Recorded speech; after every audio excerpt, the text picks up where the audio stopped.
लेकिन तांत्रिक को ठीक होने के बाद उसके मन में नागमणि पा लेने की इच्छा जागी। कुछ दिन बाद वो फिर आया और अपनी तंत्र विद्या के जोर से नरगिस को वश में करना चाहा, लेकिन नरगिस की शक्ति के आगे वो टिक न सका और वापस चला गया बीन बजा बजा कर। नागेश चलो यहाँ से, वरना ये फिर आएगा। मुझे मेरी चिंता नहीं है, लेकिन मैं तुमको खोने से डरती हूँ।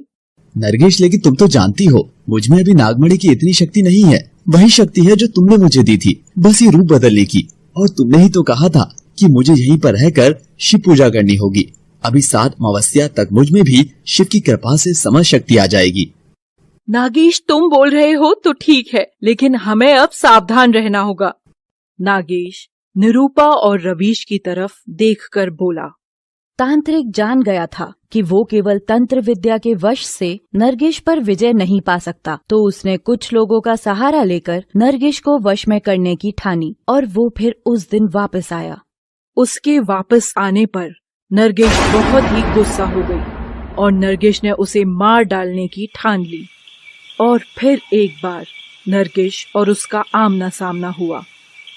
अरे तू साधु नहीं, पाखंडी है। तुझे जो शक्ति मिली है तू उसका गलत उपयोग कर रहा है। मैं तुझसे तेरी सांसें और शक्ति दोनों छीन लूंगी। अरे नादान नागिन, तू अभी कालगुरु की शक्ति को नहीं जानती। मैं तुझे और तेरी मणि दोनों को लेकर जाऊंगा और तू फिर वही करेगी जो मैं तुझसे करने के लिए कहूँगा। नरगिस क्रोध में भरकर एक भीषण नाग में अवतरित हो जाती है और एक विषैली फुंकार कालगुरु की तरफ छोड़ती है, लेकिन कालगुरु अपनी तंत्र शक्ति से गायब हो जाता है। तू मुझे कुछ नहीं कर सकती। तू एक तुच्छ सी नागिन है, अभी बच्ची है तू मेरे सामने। और एक शक्ति का गोला नरगिस की तरफ फेंकता है, जिसके वार से नरगिस घायल होकर फिर एक लड़की के रूप में जमीन पर गिर जाती है।